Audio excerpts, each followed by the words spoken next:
Welcome to Boom's Room, the podcast where the mic is always on. We talk about radio, advertising, voiceover talent, marketing, and topics you wouldn't expect. Sponsored by SameDaySpots.net. Here's your host, Kurt Boomer Schenk. Thanks, Justine. Welcome to Boom's Room, where the mic is always on. Today, I have a talented board of experts. Scott Fitzgerald, Mike Panessa, and Joe Lomonaco here. And why don't you just tell us a little bit about yourself, Joe? Why don't you start? Currently in creative services with iHeart Media. Been with that company for all of its lifetime. Been in Rochester radio for 33 years this year, which is ridiculous, and been a studio rat for the last 25 or so. Fantastic. Mike? Mike Panessa. I own Blue Mongoose Web Development. I've been doing that for close to 30 years. Serve customers up and down the Eastern Seaboard, do a little bit of everything, video production, software applications, put gigantic fires out when people are freaking out. Like a real small business owner. Yeah, exactly. You can see Mike's work at rightcreative.net and SameDaySpots.net. And, of course, the illustrious Scott Fitzgerald, the owner of here ROC Vox. Thank you for helping us out with Boom's Room in the first episode. Thanks for bringing Boom's Room to my room. Right. And Scott was in radio for a good amount, too. Yeah, I did about 10, 12, 13 years here in Rochester. I'm still on the air in Lake Placid, New York, doing Adirondack 105. And then, of course, running this dear small business, and I've been doing, production for 30 years too. Right. So it's like the old man's room, right? Right. It is. And if you didn't know me, what am I doing here? It's ridiculous. I don't belong in that company. So, of course, I still own the Right Creative, and we're venturing into SameDaySpots.net, which is the sponsor of this show. The reason for today's show is to talk about AI. And just Same Day Spots is my answer to AI. AI has affected our business greatly, primarily with writing.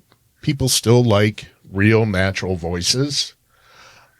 But AI is easy for sales reps to just punch in a few things and get a script just like that. The problem I see with that is I'm starting to rewrite a lot of those. Yeah. Because they're not good. And there's no marketing into them. There's no concept of how to get results on terrestrial radio, especially, which is just even more difficult nowadays. So I saw like a 50% drop in my writing last year, but it's picking up again because of that. So I want to not hate on AI today. Damn it. Well, you still can, Fitz, if you want to, because there will be some hate talk. But first, I want to talk about or see how it's affecting your business. Scott, we'll start with you. Well, let's see. When I started ROC Vox in 2018, it was primarily voiceovers for e-learning and different kinds of voiceovers with, the podcasting was an extra thing. Like, it'd be nice to have podcasting. Let's do a studio. And then fast forward to now, the amount of voiceover business that I do is like minuscule compared to the overall chunk of what podcasting is.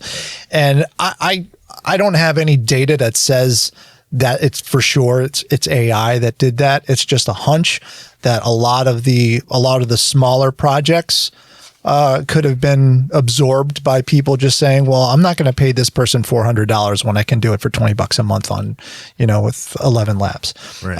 It's a possibility, I'm not sure, but for our work here, AI has been very helpful in that, we use Claude for different things, dealing with transcripts and, getting ideas like, hey, I've got this thing and I'm trying to think of how to do this. And it goes, oh, you can do it this way. And then, so we try to use it to, get our gears moving to think differently. And then for transcriptions and show notes and things like that, it gives us a good shell. But like you said, a lot of times we have to go in and rewrite it just because it's not in the right voice. It sounds like it's AI. It's Right. got a mechanical, structure to it or whatever. With music picks up, whoosh, add sound effect of golf ball in hole. And when you see an AI script, it just has better vocabulary than I do. That's I always that's its leading. That's what it leads with, better vocabulary. Yeah. and that's why when I taught at Brockport State, I would always tell my students, grammar's not what you want in a radio spot or a TV spot because it's not natural. right. Yeah. Right. It should your script should be grammatically incorrect. That's what I always preach. That ain't what you want to do. No. Mike, we were talking a little bit before the show about what you're seeing and what you do with AI, and you had a really interesting perspective on what you're seeing, which could really be problematic. Yeah, and what we're talking about is the possibility of trademark infringements, copyright infringements, because AI essentially goes out and scrapes existing material. It's not developing novel ideas. It's just going and scooping up from existing things. And a lot of people don't realize that those existing things, many of them are copywritten. Whether it was a film critic that I follow and, he experienced something where a new upstart podcaster decided that I'm just going to have an AI channel and we're going to do film critiques. And I like this guy. I like this idea. I just, go ahead and create me a video just like this guy did. Well, it did. It used 70% of his material. There's a problem there. That's serious. That's a serious problem. So, and it's exponential because there's a lot of firsts in AI. Where the legality of things I don't think people quite realize what's going on. I like what you're talking about, Scott, and that AI can be useful when you're looking to just brainstorm, almost in essence, brainstorm, outline some of the more redundant things that we do. Yeah. I think that's where but to try to take an AI production, an end piece, and hand that over, I just think that with the trademarks, with the copyright, with, like Kurt said, it's not natural. It also doesn't have a concept of real human behavior. right. How people respond to particular voices, images. It has no concept of those things. So, and people using it as a shortcut for developing ideas, I get that. We do it in my company all the time. And I've probably used 6 different systems. And they all have their pluses and minuses, but to generate it and go, this is the end product, is foolish. Right. Is in my mind. And also with your web design, a lot of people are using the AI for coding, and so it's they go, oh, make this, and it spits out the HTML code like nothing, and that's something that I'm sure has taken you your whole career to get right. To really the nuances of writing a good HTML code for a really good website. There's it's a technical part, but there's also an art to it. There's an art to it, and also too, if you can generate, and I'm trying to come up with a good anecdote for it, but if you could generate, tell AI, create me a car, and then you drive the car down the road and the car falls apart. Well, nobody knows how that was made. Yeah. AI doesn't know how to fix it. Right. So there's a problem there and I was actually speaking to one of my freelancers this morning, and we were talking about this actually because it's affected some of his business doing coding. And I told him, sit tight, because what people are doing is they're building tools that have to exist in a perfect world. Right. And in AI, we know that everything is changing, even outside of AI, the world of coding, even business. There's so many variables, but AI really is counting on something that is static. Right. So when those variables kind of pop their head up and say, hey, I'm here, they don't know what to do. I mean, the AI wrote the code. I gave it a prompt. Well, now you have to tell it how to fix itself, but you don't understand the problem well enough to be able to create a prompt to do it. So you're SOL. Yeah. And now you just leveraged your company on top of that thing. Right. So what are you supposed to do at that point? So I think and people that use it like that, I think it's fool's gold. Right. And that way. Joe? Well, I think one of the things that I've noticed is that it's a larger conversation about who owns what when it's on the internet. And just because it's available doesn't necessarily mean that it is yours to have. Right. And it's a horse out of the barn issue that's never been resolved as far as who owns the rights to things and how you can maintain the rights and how you can keep trademarks alive and copyright alive and so forth. So that is a conversation for another day. So just because it's out there doesn't necessarily mean you get to have it. Right. There's also, and I'm the worst person to come down on one side of the thing or another because I ping pong back and forth between the good, the bad, and the ugly on it. I do see it as a brainstorming tool. It is a great brainstorming tool. I agree. Because sure, if I were writing something, where am I going to go to do research? Well, of course, I'm going to go online. That's what you do. AI is going to do it for me, but it doesn't have a filter. It doesn't know good places to look for information and bad places to look. It just kind of does. And I don't know how expansive it is. You can't see behind that curtain, so you don't necessarily know exactly where it's looking. But you're right, Boom, when it comes to the voice or the point of view, if you go and you knock on the door and you're the copywriting police and you ask, well, what did you mean by this? Or what is your emotional point of view? What's your story? What are you telling? You're not going to get an answer. You get a combination of words. And if you ask it for 30 seconds, it's going to give you 41 every stinking time. It always overwrites it. Oh, always. Oh, so I have utilized it as a brainstorming tool. It has been helpful, but I'll throw away 90% or more. Right. Yeah. Because, here's an interesting nugget or here's an interesting line. Can I work backwards from that? Oh, this gives me an idea that I'm going to go and use. Also, to your point, you have seen a lot more of front to back AI generation because it is expedient. Right. How am I going to get a fully produced commercial out to a client so I can close business?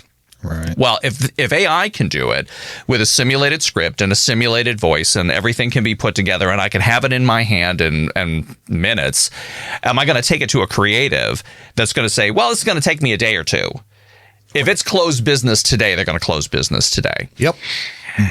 And my question has always been, and I'm waiting to see where this happens in the corporate world, who's going to be the one that's going to create their own entity, license it so that they have the rights to use the end product in a broadcast setting for which they will be compensated, and have it be entirely artificial?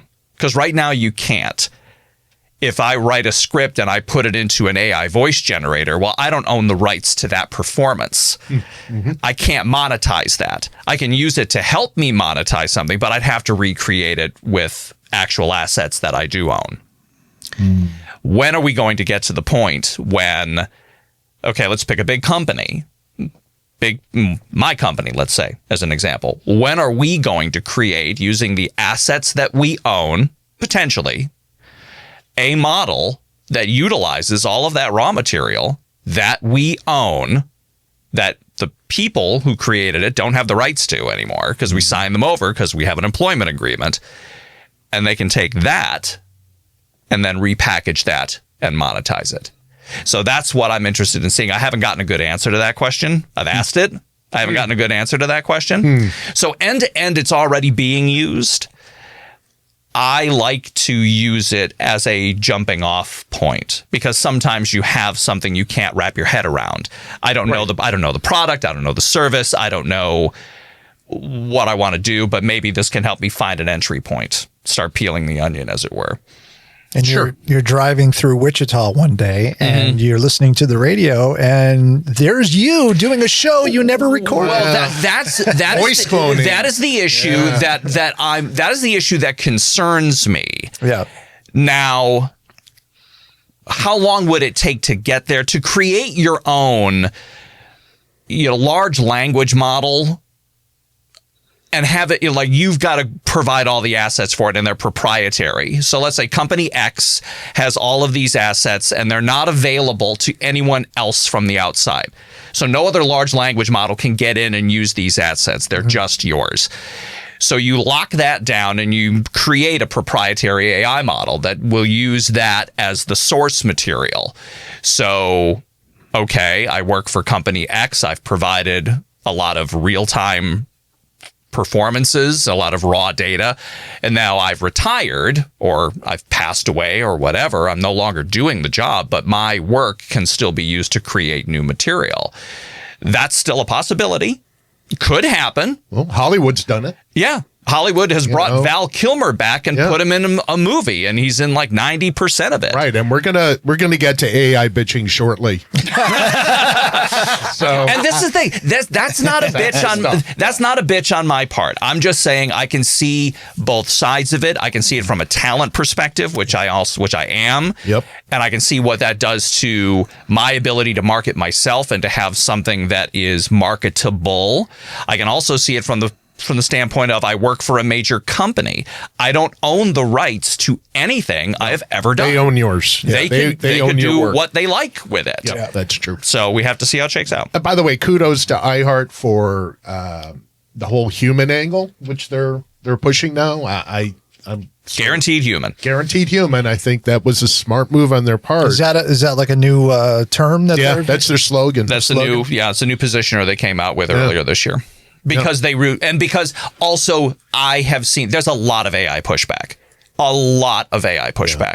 So that is, and we're only seeing the tip of that right now.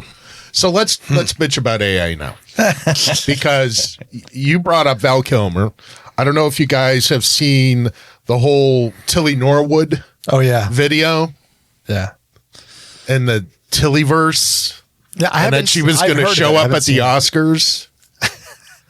And How? she is totally AI generated. How the hell is she going to show up at the Oscars? Well, they changed the red carpet to a green screen. Yeah, there you go. So, and there's also Walk by Walk by, what is it, Breaking Rust?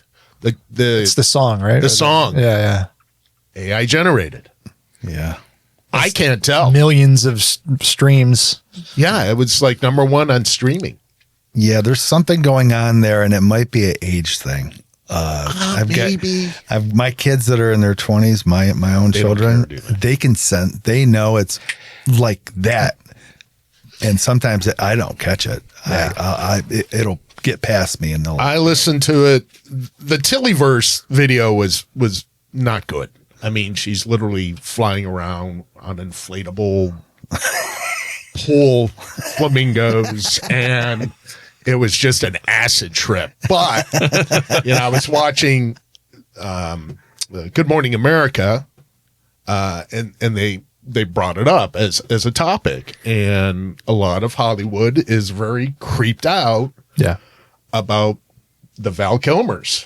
And this is Situations. the talent perspective. Yeah, the talent talent side. perspective. And his family signed off on that. They had to give permission. His estate had to give permission in order for that to happen.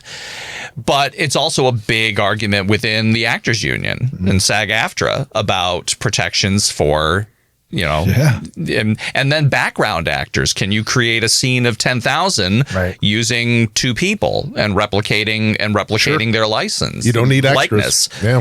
You're starting to see that. But I've also seen the spotting the AI happening much faster. Right. I think we're getting, because it's so much over social media and people spend a lot of time there, your BS meter kind of comes up. It's like, AI generated, don't want it. AI generated, don't want it. I don't believe anything now. You Not don't. a thing. there's the serious downside. that's the problem. Is that now you become apathetic to even legitimate things or things that could be beneficial to you or whatever, that it burns you out. Yeah. So and it's it's also a shiny new toy. So there's a car dealership that will remain nameless that has an ad running on TV that is completely AI generated. And because it's AI generated, it's quick 2 to 3 second cuts because AI can't maintain anything past a few seconds. So It's this hodgepodge. There's people flying around. Again, there's no message in the ad, but I think clients will go, that's really cool. Run it.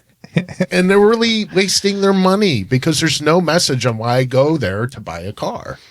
So I think there is a shiny new toy aspect to AI that people just go, wow, that's neat. Have you come in contact with any of the AI on the phone AI stuff that like the answering services or the when you call and you get, it used to be just a recording, press 1, press 2, and now it's AI. I haven't gotten AI there's prompts yet, really. There's an automotive dealership that will remain nameless, I guess. Right. I was calling about repairs, and the voice model that they used was like a snooty young 22-year-old. And she's like, she had an attitude. And I'm like, oh, this is...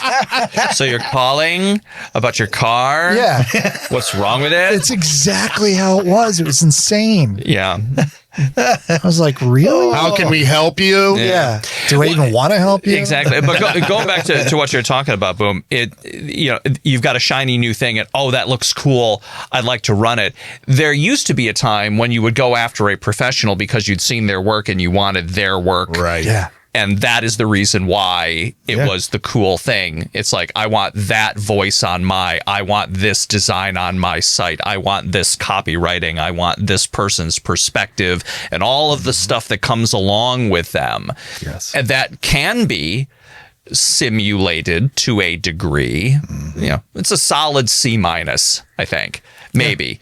Maybe on a good day, a B, maybe on a good day, but mostly I think it falls in the C- category. I think so too. I think that over time, and maybe I'm wrong, but I think over time and exposure, the shininess is going to wear off, and people are going to go back to ROI. Yeah. Mm-hmm. Yeah. Yeah. Is it working? Yeah. Is it working? Is it? If I save money and I don't make any money as a result, what am I doing? Yeah. That's the bottom line. All right, we're going to take a quick pause in this fantastic conversation. Just to tell you that Boom's Room is brought to you by Same Day Spots, commercials written by humans, voiced by humans, using 25 plus years of copywriting by yours truly, the Boom, who is in the room. What I've done, basically, the Right Creative still is in existence. Same Day Spots, I'm using AI for the good as I've loaded all of my scripts, 25 years, into an AI platform. The difference is, instead of a 30,000, foot view, it's scripts that have metrics for success. So you're going to get a script that works and it has marketing in its intent and to get a message. But as Joe said, that, you need it quick and you need it by the close of business. That's what Same Day Spots can do for you. And you just go to samedayspots.net and I can tell you how it works. And now it's time for Boomer's Chop Shop, with commercial audio editing hints and tips on creative digital editing. And now here's Boomer. Hey gang, welcome to Boomer's Chop Shop, where I show you some tips on editing your vocal tracks. So what we have here is something I recorded earlier, and it is flat. Nothing's been done to it. So we're going to talk processing today. Now, we need to toggle between windows. So that's the edit window. This is Cool Edit 2.0, still functional and very good. I'm now in the save window. And you're going to go to effects, and you're going to get a drop-down menu, which my editor is not showing right now, but you will see amplify, dynamics processing, hard limiting, and normalize. You're going to click on normalize and do it at 100%. And then you go back to amplitude and do dynamics processing. You're going to adjust what's good for you. Start with a vocal comp 24 fast and then adjust it from there, which I have done. And you can see the difference in the voice. Let's fire up the grill. This week with Susanville Supermarket IGA. So this is processed. Unprocessed is this. Let's fire up the grill. This week with Susanville Supermarket IGA. Okay, so not only is it lower in volume, which you can adjust, but there's no depth to the voice like this.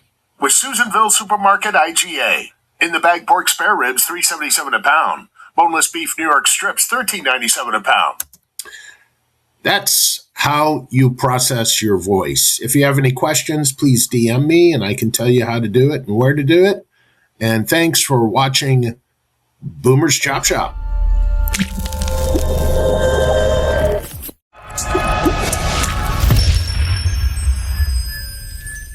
We're back here at Boom's Room, where the mic is always on with Fitz, Mike Panessa, and Jolo. Let's wrap up here. Do you have any closing things to say about AI? I do. Okay.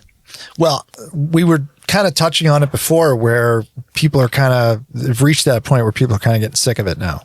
It was a big shiny new toy, like you said, and now people are like really getting sick of it. So how iHeart is using that, what is it? Only human? Guaranteed human. Guaranteed human. I think that's brilliant, and I love it. And that's kind of one of the things that we've been doing here is, really doubling down on ownership of the human factor. Right. Because I think it's going to get to a real tipping point where people will be like, you know what? Don't touch me with any AI in any place. Right. Nothing on my project is going to be AI. And, we use it. I've used it for patching in a word. That something was wrong with the recording, or I screwed up the word, and I go into 11 Labs or whatever and pop in that word, and you can't really tell. Right. And that's kind of cool. Even though it's right on the edge of it's like using your enemy to help you do something. It's kind of strange, but there's room for it. There's some room for it, but I still think that people are really getting tired of it, and I like doubling down on there's the pushback, but I get using it personally too, just for idea generation. That's it. Mike, anything? Yeah, I mean, I could probably just echo what you all have said. I see it as a very useful tool. I would not trust it with the end product. As far as it could create something that looks like an end product, but it's not necessarily going to perform like an end product. Right. So, there's a lot of talk that some people think it's a savior. Some people think it's the apocalypse. It's neither, in my opinion. It's like many things, it's probably a lot more boring than that. We're still I think we're still sussing it out. How can we best use this without endangering our livelihoods, creating endless streams of soulless I was going to say content. Losing our soul. Yeah. And soulless content. At the end of the day, we're human beings and we're trying to communicate with other human beings. And if you keep putting a bunch of stuff in between those two things, I'm not sure the end result's going to be too good. Right. Joe? And I think, if you're thinking about using it in your own marketing, let's say you are a small business owner and you're trying to find ways to be proactive and get your message out there, but to cut costs. I mean, think about what you think of other things that you see and what it does to you. And if it turns you off, it's turning off a potential audience for you. So I get the necessity of it in some cases, because if you want to turn something fast, you may not be able to utilize it. But think about what it does to you, how you think about those businesses or those entities that utilize it, and use that as your decision-making tool when it comes to it. If you are a professional within the industry, if you're using it as a tool, the same way digital audio recording devices replaced analog tape. Sure. I was the first on that. It made a difference. It made things faster, but it was only a tool you use to harness your own talents, creativity, and skill. So if you're utilizing it that way, then I think that that's a smart way to utilize the technology, because you can't let it alone. You're going to get lapped if you do. Understand its place, utilize it, and remind people that the end product is your product, because you can back it up and you can explain every decision you made, every reason why it's there that an AI cannot do. It's, to Mike's point, it can design a car, but it can't tell you how to fix that vehicle because it hasn't gone that far. Right. If the creative police come to your door and knock on it and ask why, you can give them an answer. And that's at the end of the day. Gorgeous uniforms too. The creative police. The creative police. They have great uniforms, and they have a great 401k match, PTO, dental, and short and long term disability. They got it. Creative police. I can hear an AI generated Cheap Trick song right now in my head. All right, guys. Thanks for joining me at Boom's Room. How can people find you? What's the best way? ROCVox.com. Baby, that's where we're at. Mike? MyBlueMongoose.com. That's where I'm at. Don't find me. I'll find you. Stay in the basement, Joe. That's where I feel it. Oh. Hey, if you enjoyed Boom's Room podcast, please subscribe and rate us on your favorite podcast platform. And that would be much appreciated. I'm Kurt Boomer Schenk for Boom's Room. We'll see you soon. If you enjoyed what you heard on Boom's Room Podcast, please subscribe and rate us on your favorite podcast platform. It would be much appreciated. Contact us at samedayspots.net. Until next time on Boom's Room.